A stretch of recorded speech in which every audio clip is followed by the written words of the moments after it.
तेरी ही यादों से शुरू होती है मेरी हर सुबह। फिर कैसे कह दूं कि मेरा दिन बेकार जाता है। गुलजार की शायरी और मैं फिर हाजिर हैं एक और कहानी के नए सफ़र में। इस बार सफ़र का नाम है बस नंबर 9। तो चलिए शुरू करते हैं ये सफ़र। रिद्धिमा अपनी माँ को अपने घर चलने के लिए कन्विंस कर रही थी। रिद्धिमा के फादर को गुजरे हुए 15 दिन हो चुके थे। अब तक सारे मेहमान और परिवार वाले जा चुके थे। घर में सिर्फ रिद्धिमा, उसका भाई और भाभी ही रह गए थे माँ के पास। तभी पड़ोस वाली मिसेस ठाकुर भी आ गई और बोलने लगी, रिद्धिमा बेटा, कुछ फाइनल किया तुम्हारी मम्मी ने? तुम्हारे साथ जा रही हैं या यहीं रुक रही हैं अपने घर में? रिद्धिमा की आंखों में आंसू आ गए और बोली, आंटी, मॉम मान ही नहीं रही मेरे साथ जाना। मैं कैसे उन्हें अकेला छोड़ दूँ यहाँ। मिनी दूसरे कमरे में कान लगाए सब सुन रही थी। उसने राजन को एक मैसेज भेजा और अंदर कमरे में जाने को कहा। राजन भी झट से कमरे में पहुंच गया जहां रिद्धिमा और मिसेस ठाकुर उसकी माँ को समझा रहे थे। रिद्धिमा, मॉम मेरे साथ जाएंगी, यहाँ क्यों रुकेंगी अकेली? राजन बोला। भाई, तू तो अपना प्यार ना ही दिखा, पहले परमिशन तो ले ले अपनी वाइफ से। रिद्धिमा मुंह फेरती हुई बोली। तभी मिसेस ठाकुर बोली, रिद्धिमा बेटा, ऐसे नहीं बोलते बड़े भाई के साथ। मिसेस मिश्रा, आप खुद डिसाइड कीजिए। अगर कहीं जाने का मन नहीं तो आप यहीं मेरठ में ही अपने घर में रहो। हम सब हैं यहाँ आपका ध्यान रखने के लिए। आप खुद को अकेला मत समझना। मिसेस मिश्रा कहीं जाना नहीं चाहती थी। उनका अपना घर था। वो बहुत यादें जुड़ी थी मिश्रा जी के साथ, खट्टी और मीठी। तभी राजन के मोबाइल की रिंग बजी तो रिद्धिमा तपाक से बोली, जा, तेरी वाइफ का ही होगा। डर रही होगी कि कहीं मॉम तुम्हारे साथ ना चल पड़े। राजन कुछ नहीं बोला और फ़ोन उठा के रूम से बाहर निकल गया। बाहर मिनी ने फिर कुछ समझाया और राजन फिर एक बार कमरे में दाखिल हुआ। आते ही अपनी माँ का हाथ अपने हाथों में ले लिया और बोला, मॉम, आप मिनी के साथ कंफर्टेबल नहीं हैं, पर मैं तो आपका बेटा हूँ ना। चलो एक डील करते हैं। आप बस 1 महीने के लिए मेरे साथ मेरे घर चंडीगढ़ चलो। 1 महीने के बाद अगर आपको अच्छा लगा तो आप वहाँ रुकना, वरना मैं आपको फोर्स नहीं करूँगा। मैं खुद आपको वापस मेरठ छोड़ने आऊँगा, प्रॉमिस। नहीं, मॉम तेरे साथ नहीं जाएंगी, रिद्धिमा फिर गुस्से में बोली। तो राजन भी थोड़ी ऊंची आवाज़ में बोला, बस रिद्धिमा, मैं कुछ बोल नहीं रहा तो इसका मतलब ये नहीं कि तू कुछ भी बोलेगी। वो मेरी भी माँ है, मुझे भी उनकी उतनी ही फिक्र है। बस वो मेरे साथ जा रही हैं और ये फाइनल है। अगर तू मॉम का बैग पैक कर सकती है तो कर दे, वरना मैं खुद कर लूँगा। माँ के सिर पर प्यार से हाथ फेरकर राजन कमरे से बाहर चला गया। मिसेस मिश्रा ठीक ही तो कह रहा है राजन, हम सब जानते हैं वो कितना प्यारा बच्चा है।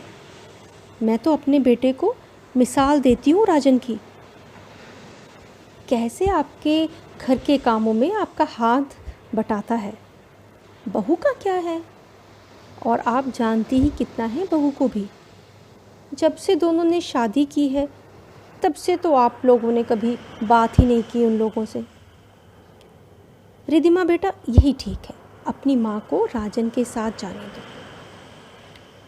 मिसेस ठाकुर रिद्धिमा और मिसेस मिश्रा को समझाने लगी। मिसेस मिश्रा अभी भी खामोश थी। वो अभी भी डिसाइड नहीं कर पाई थी कि क्या करें।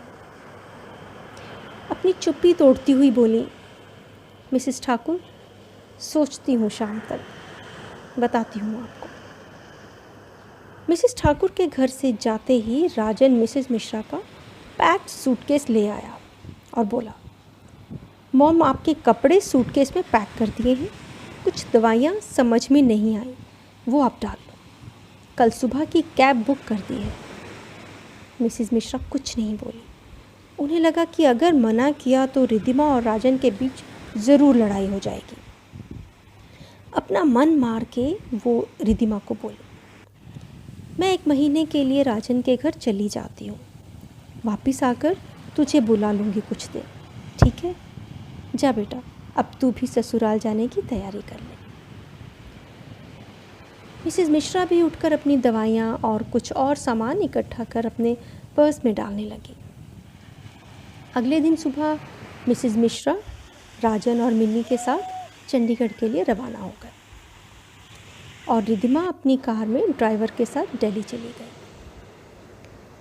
रास्ते में 2-3 बार रिद्धिमा का फ़ोन आया और एक ही बात वो अपनी माँ को बोलती रही, मॉम अगर ज़रा सा भी तंग किया ना भाई की वाइफ ने तो मुझे बोल देना, मैं उसी दिन आ जाऊंगी तुम्हें लेने। मिसेस मिश्रा बस हूँ हाँ करती हुई उसकी बातें सुनती रही। रास्ते में राजन और मिनी भी चुप ही रहे और अपने अपने फ़ोन्स में बिज़ी रहे। चंडीगढ़ घर पहुंचते ही मिनी ने घर का लॉक खोला और राजन को कहा, तुम मॉम को पानी पिलाओ और लिविंग में बिठाओ, मैं सारी खिड़कियां खोल देती हूँ और इनका रूम भी सेट कर देती हूँ। और हाँ राजन, पानी फ्रेश भर लेना एक्वागार्ड से, पुराना फेंक दे। कैसे ऑर्डर देती है ये मेरे बेटे को। और राजन वो भी तो ओके ओके करके कैसे उसका ऑर्डर मान रहा है। मिसेस मिश्रा मन ही मन सोच रही थी। मिनी ने 10 मिनट में गेस्ट रूम को चमका दिया। पूरे रूम की डस्टिंग करके हल्की गुलाबी रंग की कॉटन की चादर बिछा दी। फिर अलमारी में से अपने कपड़े निकालकर स्टोर में रख दिए और मिसेस मिश्रा के बैग से सारे कपड़े निकालकर अलमारी में सेट कर दिए। बाहर आकर मिसेस मिश्रा को बोली, मॉम आपका कमरा सेट कर दिया है, आप थोड़ा रेस्ट कर लो, मैं चाय बनाती हूँ। तभी किचन से आवाज़ आई, चाय रेडी है मॉम, पहले आप चाय पी लो फिर रेस्ट कर लेना।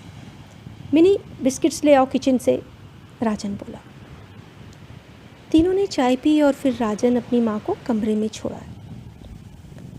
मिनी डिनर की तैयारी में जुट गई और राजन खाने पीने का सामान लेने मार्केट चला गया। मिसेस मिश्रा अपने कमरे में ही थी, तभी उसे राजन और मिनी के बहस करने की आवाज़ें आने लगी। मिसेस मिश्रा सोचने लगी, मैं पहले ही जानती थी ये लड़की ऐसे ही ड्रामा करेगी। क्या ज़रूरत थी मुझे चंडीगढ़ लाने की और दिखावा करने की। पता नहीं ये 1 महीना मैं कैसे काटूंगी। फिर ध्यान से उनकी बहस सुनने लगी। मिनी गुस्से में बोले जा रही थी, राजन तुम फालतू में बहस कर रहे हो। मेरी सब्स्टिट्यूट टीचर्स 5 दिन और क्लास ले सकती हैं, मैं 5 दिन की और लीव ले लूँगी। वैसे भी तो विदाउट पे ही चल रही है लीव, 5 दिन और सही। तुम कल से अपना ऑफिस ज्वाइन करो। देखी है मैंने कितने व्हाट्सएप मैसेजेस आए हुए हैं तुम्हारे बॉस के। मिनी बॉस का तो काम ही है मैसेज करना। मैं मॉम को अकेले नहीं छोड़ना चाहता, वो 2-4 दिन तुम्हें जान ले पहले।